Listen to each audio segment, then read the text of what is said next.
السلام عليكم ورحمة الله وبركاته. الحمد لله نحمده ونستعينه ونستغفره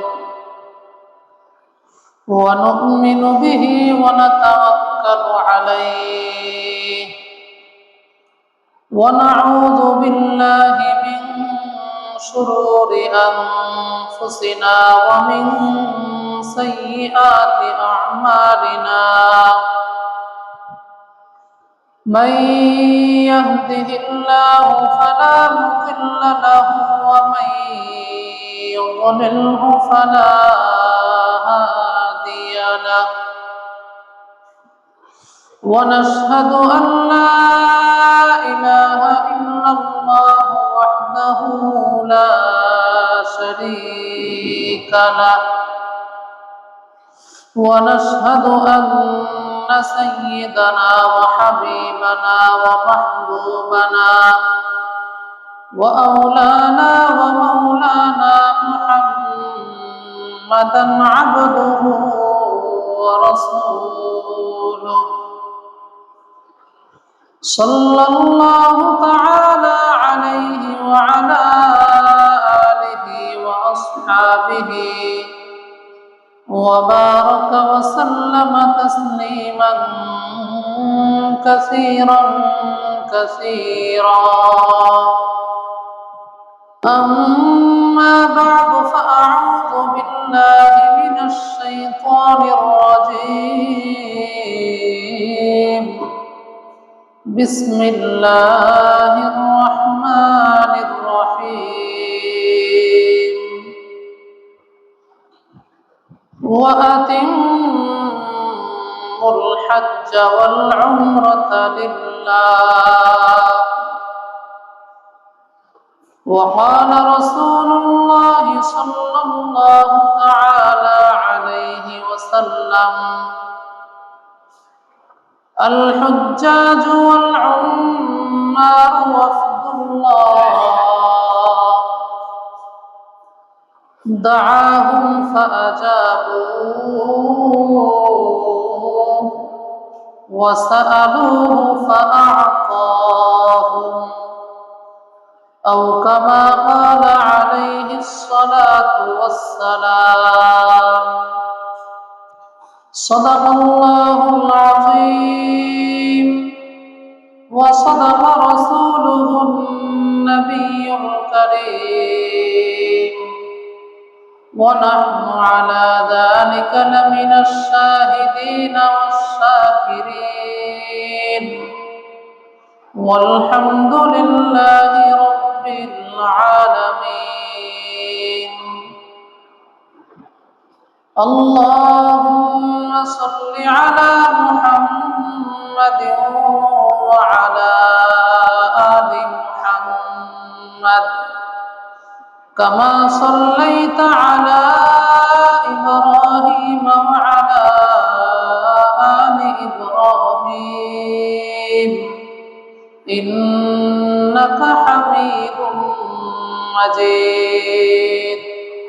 اللهم بارك على محمد وعلى آل محمد كما باركت على إبراهيم وعلى آل إبراهيم إنك حميد مجيد. سبحانك لا علم لنا إلا ما علمتنا إنك أنت العليم الحكيم.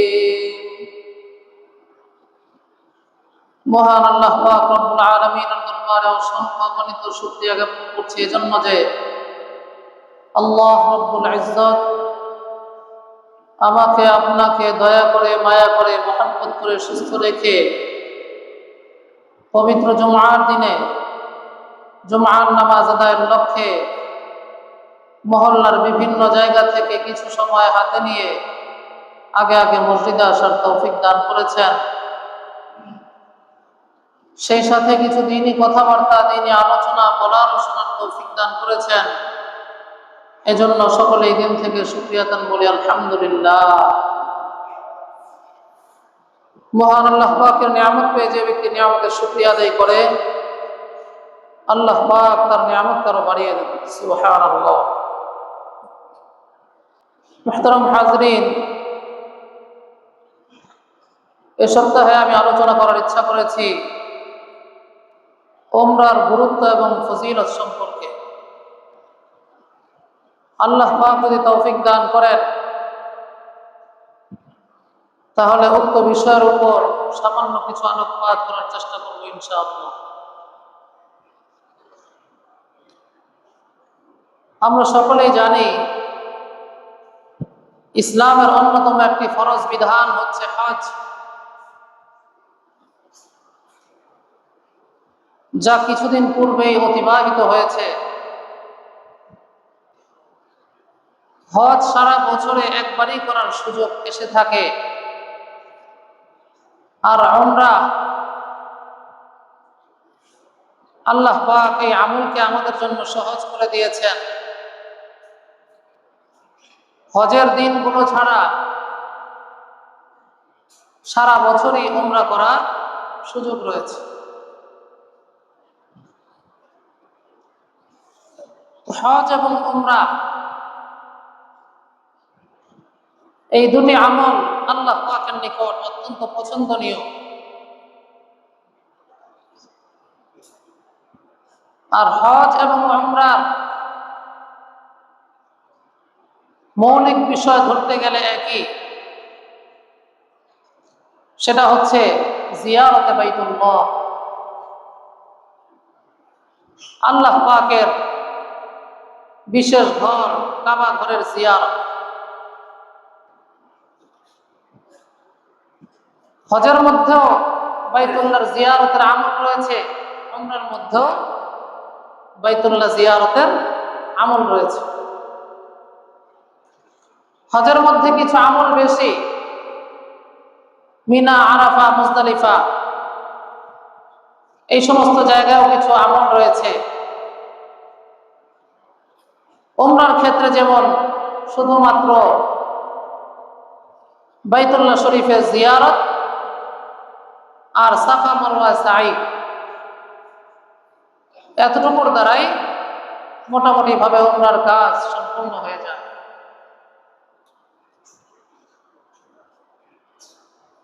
তো আল্লাহ পাকের কাছে এটা অত্যন্ত পছন্দনীয় যে বান্দা আল্লাহ পাকের ঘর জিয়ারত করবে, বান্দা আল্লাহ পাকের পাগল পাড়া হয়ে আল্লাহ পাকের ঘরের দিকে ছুটে আসবে। বান্দা যে আল্লাহ পাককে ভালোবাসে তার এক নমুনা, তার এক নিদর্শন সে তার আমলের মাধ্যমে ফুটিয়ে তুলবে। এটা আল্লাহ পাক পছন্দ করে।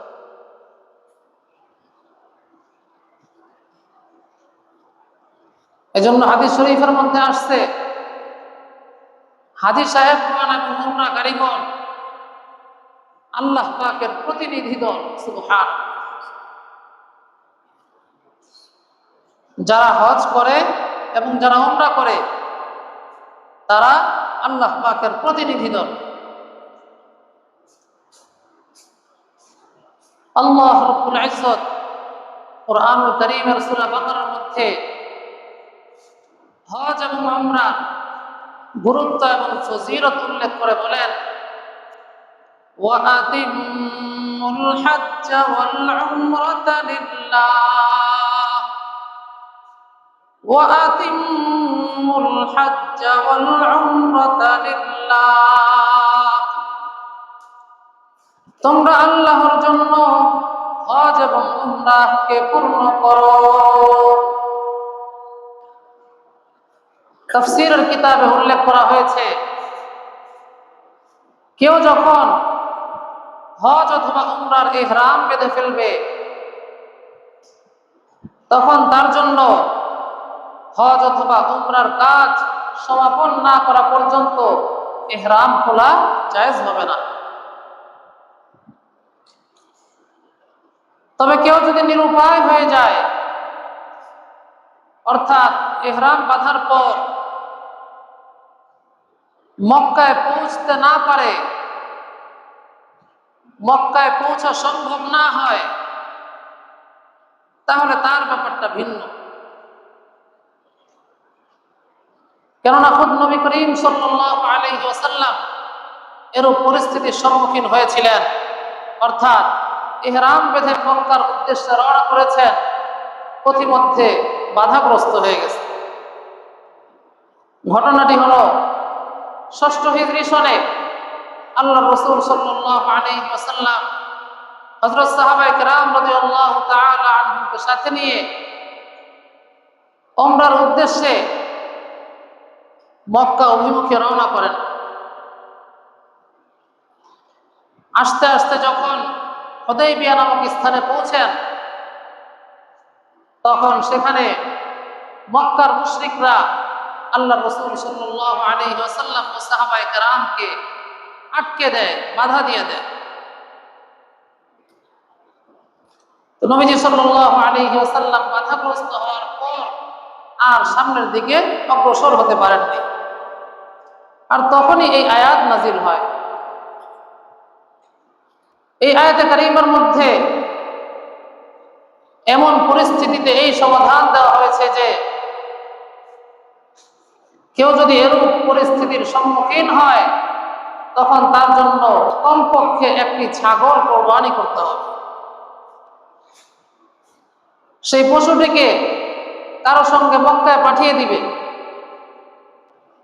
এরপর মক্কায় পৌঁছে যখন সে নিশ্চিতভাবে জানতে পারবে যে হারামের সীমানার ভিতর এই পশু জবাই হয়েছে,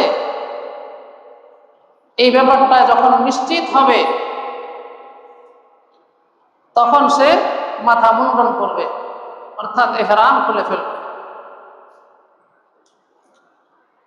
এরপর পরবর্তীতে যেই হজ অথবা উমরার ইহরাম বেঁধেছিল, সেটাকে আবার কাজা করতে হবে। কেননা আল্লাহ রাসূল সাল্লাল্লাহু আলাইহি ওয়াসাল্লাম যে বছর উমরার নিয়ত করার পর পথিমধ্যে বাধাগ্রস্ত হয়ে ফিরে গেলেন, সেই বছর তো ফিরে গেছেন, পরের বছর এই উমরা আবার আদায় করেছেন। তো এই জন্য পথিমধ্যে যদি বাধাগ্রস্ত হয় কেউ, অর্থাৎ ইহরাম বাঁধার পর, সেটা হজের হোক কিংবা উমরার হোক, ইহরাম বাঁধার পর যদি পথিমধ্যে বাধাগ্রস্ত হয়ে যায়, তাহলে কমপক্ষে একটি ছাগল মক্কার হারামের সীমানার ভিতর পাঠিয়ে দিয়ে সেখানে কোরবানি করার মাধ্যমে হালাল হতে হবে, মাথা মুন্ডন করে ইহরাম খুলতে হবে এবং পরবর্তীতে সেটা কাজা করতে হবে। তো বলছিলাম, আল্লাহ পাকের কাছে হজ এবং উমরা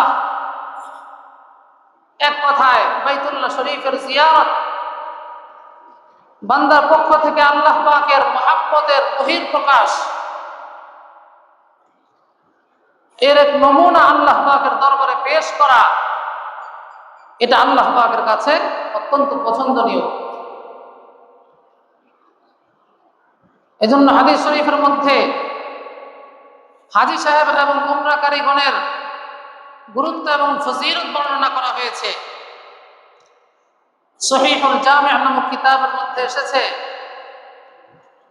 قال رسول الله صلى الله تعالى عليه وسلم الحجاج والعمار وفد الله دعاهم فأجابوه وسألوه فأعطاهم।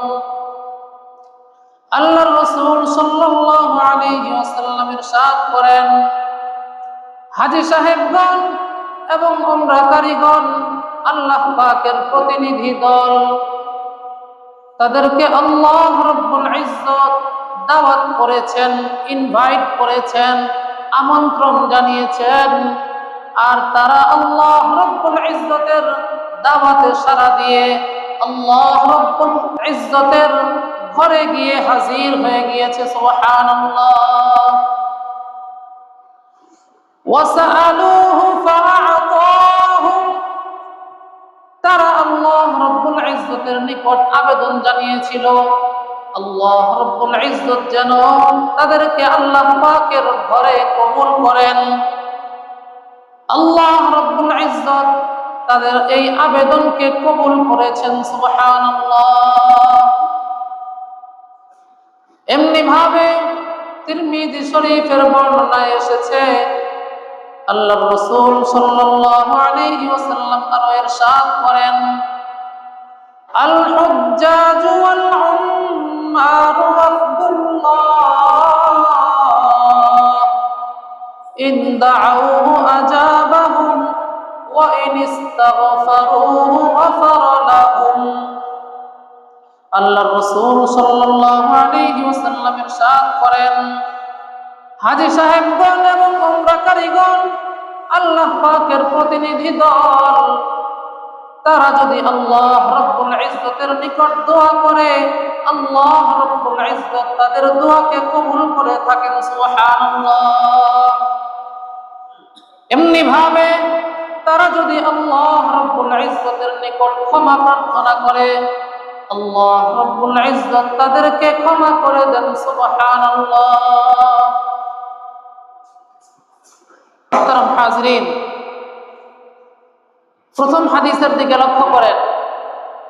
প্রথম হাদিসে আল্লাহ রাসূল সাল্লাল্লাহু আলাইহি ওয়াসাল্লাম ইরশাদ করলেন যে একজন হাজী সাহেবকে, একজন উমরাকারীকে আল্লাহ পাক কতটা ভালোবাসেন, কতটা পছন্দ করেন, এবং আল্লাহ পাকের কাছে তাদের গুরুত্ব এবং মর্যাদা কত বেশি।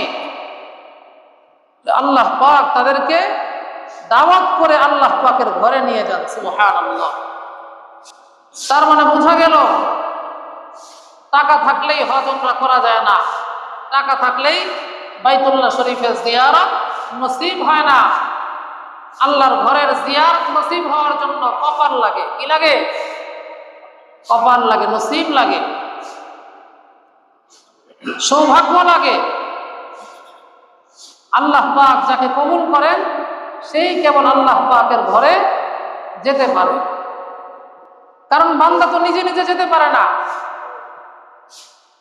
বান্দা নিজে নিজে যেতে পারে না, বরং আল্লাহ পাক যাকে দাওয়াত করে কবুল করেন সেই কেবল যেতে পারে।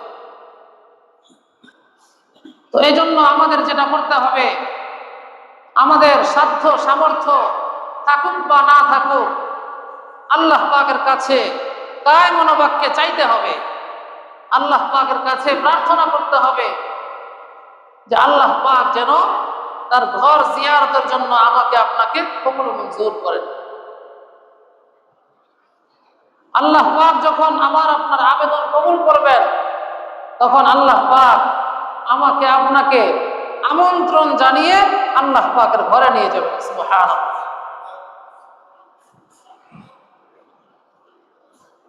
দ্বিতীয় হাদিসের মধ্যে আল্লাহ রাসূল সাল্লাল্লাহু আলাইহি ওয়াসাল্লাম হাজী সাহেব এবং উমরাকারীদের ফজিলত বর্ণনা করছেন যে তারা আল্লাহ তাআলার কাছে দোয়া করলে আল্লাহ পাক তাদের দোয়াকে কবুল ও মঞ্জুর করেন।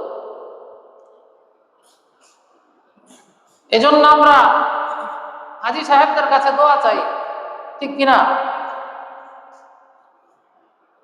যারা আল্লাহ পাকের ঘরে যান তাদের কাছে আমরা সাধারণত দুনিয়াবি কিছুই চাই না, বরং আন্তরিকভাবে এটা আমাদের কামনা থাকে যে আল্লাহর ঘরে গিয়ে মেহেরবানি করে আমার জন্য একটু দোয়া করেন। আমাদের আবেদনটা তো এরকমই থাকে। ওয়াইন ইস্তাগফারুহু গফারা লাহুম, আল্লাহ পাক তারা ক্ষমা চাইলে তাদের জিন্দেগীর গুনাহ খাতাগুলোকে ক্ষমা করে দেন। সুবহানাল্লাহ। তো এটা হাজী সাহেব এবং উমরাকারীদের স্পেশাল ফজিলত। তারা দোয়া করলেও দোয়া ইনশাআল্লাহ কবুল, তারা ক্ষমা চাইলেও ইনশাআল্লাহ তারা ক্ষমা প্রাপ্ত। সুবহানাল্লাহ। এজন্য হাদিস শরীফের মধ্যে বাইতুল্লাহ জিয়ারতের গুরুত্ব বর্ণনা করা হয়েছে। আল্লাহ রাসূল সাল্লাল্লাহু আলাইহি ওয়াসাল্লাম আমাদের উদ্দেশ্যে বলেন, قال رسول الله صلى الله تعالى عليه وسلم تابعوا بين الحج والعمرة فإنهما ينفيان الفقر والذنوب كما ينفي الكير خبث الحديد والذهب والفضة। আল্লাহ রাসূল সাল্লাল্লাহু আলাইহি ওয়াসাল্লাম ইরশাদ ফরমান, তোমরা লাগাতার একের পর এক হজ এবং উমরাহ করতে থাকো। فإنهما ينفيان الفقر والذنوب, কেননা হজ এবং উমরাহ তোমাদের জিন্দেগীর গুনাহ খাতাকেও মাফ করবে এবং তোমাদের দরিদ্রতাকেও মোচন করে দিবে। সুবহানাল্লাহ। এমন ভাবে জিন্দেগীর গুনাহ খাতাগুলো এবং জিন্দেগীর দরিদ্রতাকে মোচন করে দিবে, যেমনি ভাবে হাপড়, কামারের দোকানে থাকে হাপড়, সেই হাপড় যেমনি ভাবে লোহা, সোনা এবং রূপার যে ময়লা আবর্জনা রয়েছে, যে জং রয়েছে, সেই ময়লা আবর্জনা এবং জংকে যেমনি ভাবে বিতাড়িত করে দেয় আল্লাহ রাব্বুল ইজ্জত, ওই রকম ভাবে তোমাদের জিন্দেগীর গুনাহ খাতা এবং দরিদ্রতাকে মিটিয়ে দিবেন। সুবহানাল্লাহ। বুঝে আসছে? আমরা তো বাহ্যিক ভাবে দেখি হজ উমরা করতে অনেক টাকা লাগে। হজ উমরার আবেদন আসলে আমরা অনেক কিছু চাপানোর চিন্তা করি, আর হজ উমরা করতে যে খরচ হয় সেটা শয়তান আমাদের দৃষ্টিতে, আমাদের চোখের সামনে অনেক বড় করে সামনে প্রকাশ করে, পেশ করে যে এত টাকা, আয় হায়, এত টাকা কিভাবে বন্দোবস্ত হবে, এত টাকা এক সফরে খরচ হয়ে যাবে। এই টাকাগুলো খরচ না করলে তো মোটামুটি আধা তালা ছাদ কমপ্লিট হয়ে যায়, প্লাস্টারটা বাকি রয়েছে, প্লাস্টারটা অনেকটাই হয়ে যায়, ব্যবসা একটু বাড়ানো যায়। এইভাবে দুনিয়াবি নানা ধরনের ফিকির শয়তান আমাদের সামনে এনে উপস্থিত করে। তো আমাদের কাছে হজ এবং উমরার খাতে ব্যয় করাটা বিরাট কিছু মনে হয়। শয়তান আমাদের সামনে বিরাট আকারে সামনে এনে উপস্থিত করে, আর মনে হয় যে এই টাকাটা খরচ হয়ে গেলে তো আর ব্যাক পাবো না, এখান থেকে কোনো বেনিফিট পাওয়া যাবে না, যেটা খরচ করলাম ওটা তো শেষই হয়ে গেল। আর দুনিয়াবি বিভিন্ন প্রোগ্রামে খরচ করলে সেখান থেকে আবার টাকা ব্যাক আসার সম্ভাবনা থাকে, ব্যবসা বাণিজ্য, বাড়ি টাড়ি। তো হজ উমরায় টাকা খরচ করলে তো কোনো ব্যাক পাওয়ার সম্ভাবনা নাই। কিন্তু আল্লাহ রাসূল কি বলতেছেন? ইয়ানফিয়ানিল ফাকরা ওয়াজ যুনুব। একবার হজ একবার উমরা করার কথা বলেন নাই, লাগাতার হজ উমরা করতে থাকো। এর দ্বারা বাহ্যিকভাবে দেখতে দেখা যায় যে একের পর এক টাকা পয়সা শুধু খরচ হইতেই থাকবে, হইতেই থাকবে। কিন্তু নবীজি বলতেছেন, কামারের দোকানে হাপড় যেমনি ভাবে লোহার, স্বর্ণের এবং রূপার শরীরের ময়লা আবর্জনা এবং জংকে বিদরিত করে দেয়, ঠিক তদ্রূপ তোমাদের জিন্দেগীর গুনাহ খাতা এবং দরিদ্রতাকে ওইভাবে মোচন করে দিবেন। সুবহানাল্লাহ। অর্থাৎ গুনাহও থাকবে না, দরিদ্রতাও থাকবে না। তাহলে আমরা বাহ্যিকভাবে দেখতেছি টাকা কমতেছে, ধন সম্পদ কমতেছে। আল্লাহ রাসূল বলেন ধন সম্পদ আরো বাড়তে থাকবে। সুবহানাল্লাহ। এটা হচ্ছে তিরমিজি শরীফের আরেকটি বর্ণনা বললাম। এই বর্ণনার মাধ্যমে তো আমরা জানতে পারলাম দুনিয়া এবং আখিরাত, অর্থাৎ গুনাহ মোচন হবে, দরিদ্রতাও মোচন হবে। নবীজি সাল্লাল্লাহু আলাইহি ওয়াসাল্লাম বুখারী ও মুসলিম শরীফের এক বর্ণনায় বলেন, আল উমরাতু ইলাল উমরাহ কাফফারাতুন লিমা বাইনাহুমা। আল উমরাতু ইলাল উমরাহ কাফফারাতুন লিমা বাইনাহুমা। আল্লাহর রাসূল সাল্লাল্লাহু আলাইহি ওয়াসাল্লাম ইরশাদ করেন, এক উমরার পর আরেক উমরা করা মধ্যবর্তী সগীরা গুনাহ সমূহের জন্য কাফফারা। অর্থাৎ কথার কথা, আপনি 10 বছর আগে একটা উমরা করছেন, 10 বছর পরে আবার আল্লাহ পাকের মেহেরবানিতে আরেকটা উমরা করছেন। মাঝখানে যে 10টা বছর চলে গেল, এই 10 বছরে আপনার দ্বারা যত ধরনের সগীরা গুনাহ খাতা হয়েছে, 10 বছর পরে আরেকটা উমরা করার দ্বারা আল্লাহ পাক এই মধ্যবর্তী 10 বছরে যত সগীরা গুনাহ হয়েছে সমস্ত সগীরা গুনাহগুলোকে মাফ করে দিবেন। সুবহানাল্লাহ। যদি 20 বছর পরেও করেন তাহলে মধ্যবর্তী 20 বছরের সমস্ত সগীরা গুনাহ মাফ। যদি 50 বছর পরেও করেন তাহলে মধ্যবর্তী 50 বছরের সমস্ত সগীরা গুনাহ মাফ। সুবহানাল্লাহ।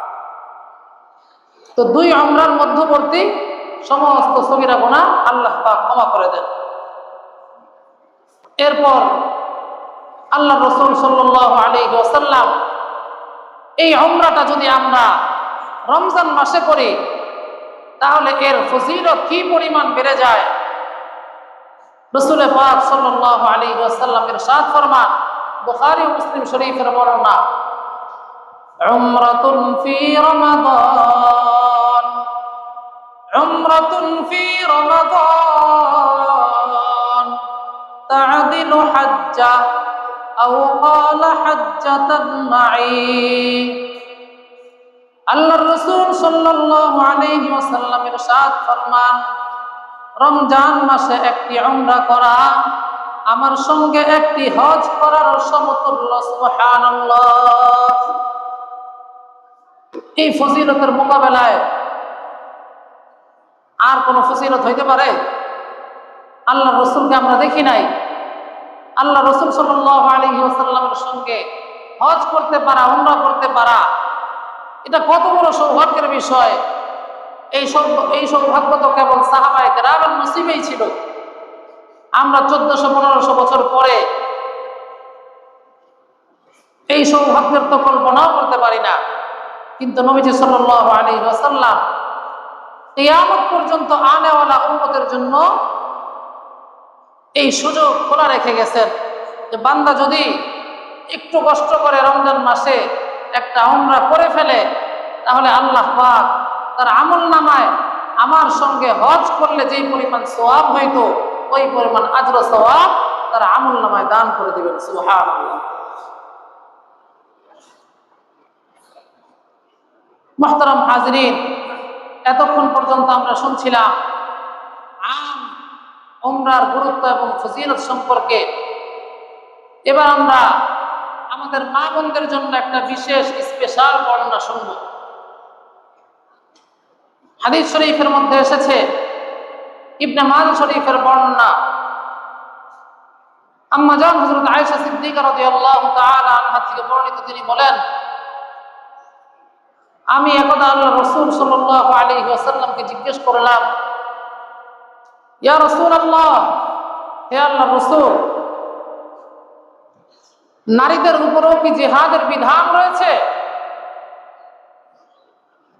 নবীজি সাল্লাল্লাহু আলাইহি ওয়াসাল্লাম জবাবে বললেন, হ্যাঁ, নাম আলাইহিন্না জিহাদুন লা কিতালা ফী। হ্যাঁ, তাদের উপরও জিহাদের বিধান রয়েছে, তবে সেটা এমন জিহাদ যেই জিহাদের মধ্যে কোনো মারামারি নাই, কাটাকাটি নাই, যুদ্ধ বিগ্রহ নেই। সেটা আবার কেমন জিহাদ? জিহাদ বলতে তো আমরা যেটা বুঝি পরিভাষায়, কোরআন ও সুন্নাহর পরিভাষায় জিহাদ বলতে স্বাভাবিকভাবে, স্বাভাবিক অর্থে যেটা বোঝায় সেটা হলো মুসলমানরা একমাত্র আল্লাহ পাকের সন্তুষ্টির উদ্দেশ্যে দ্বীন ইসলামের স্বার্থে কাফের, মুশরিক, বেদিন, ইসলাম ও মুসলমানদের শত্রু, আল্লাহ ও তার রাসূলের শত্রুদের সঙ্গে লড়াই করা, যুদ্ধ বিগ্রহ করা, এটা হচ্ছে জিহাদ। মোকাবেলা করবে পুরুষরা, লড়াই করবে পুরুষরা, নারীরা মোকাবেলা করবে না, নারীরা লড়াই করবে না, নারীরা পুরুষদের সহযোগিতায় থাকবে। কিন্তু নবীজি সাল্লাল্লাহু আলাইহি ওয়াসাল্লাম আম্মা জান আয়েশা সিদ্দিকা রাদিয়াল্লাহু তাআলা আনহার জবাবে, প্রশ্নের জবাবে যে বললেন, হ্যাঁ, নারীদের উপরও জিহাদের বিধান রয়েছে, তবে এমন জিহাদ যে জিহাদের মধ্যে মারামারি, কাটাকাটি, যুদ্ধ বিগ্রহ নেই, এটা আবার কেমন জিহাদ? নবীজি নিজেই উত্তর দিয়ে দিলেন, আল হজ্জ ওয়াল উমরা।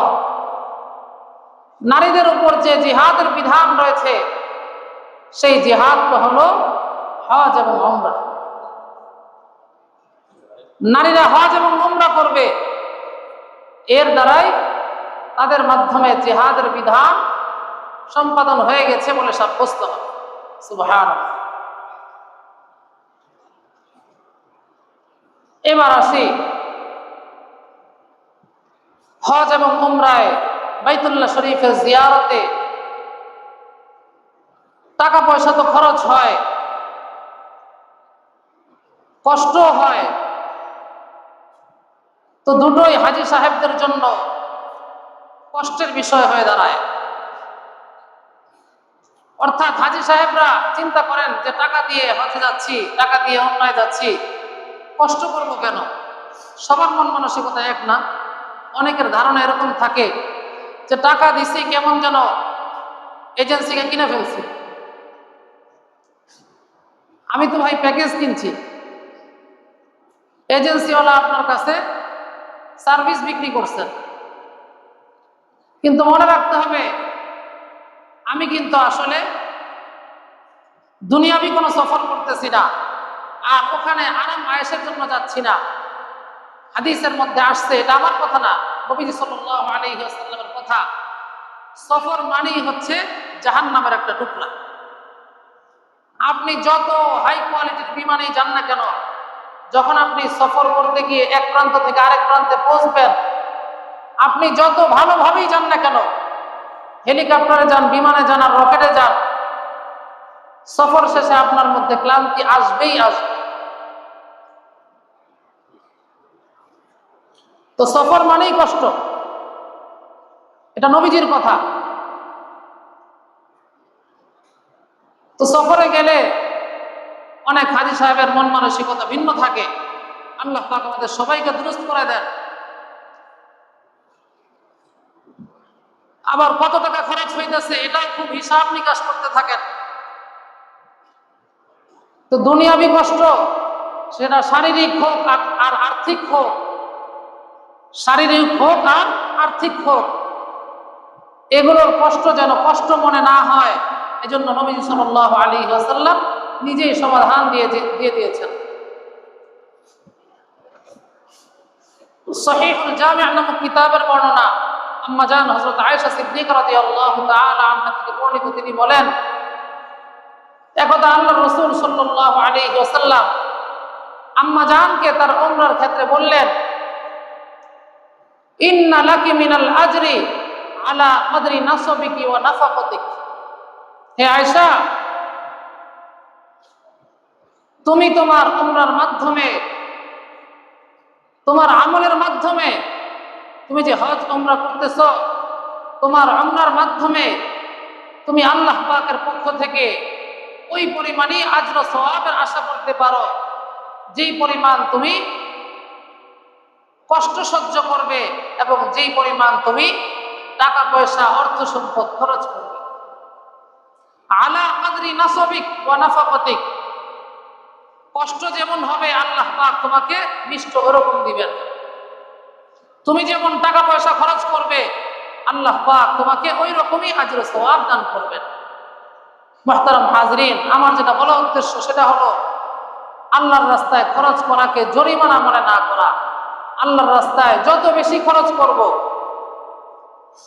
হজ উমরা কি আল্লাহর রাস্তা না? আল্লাহর রাস্তা।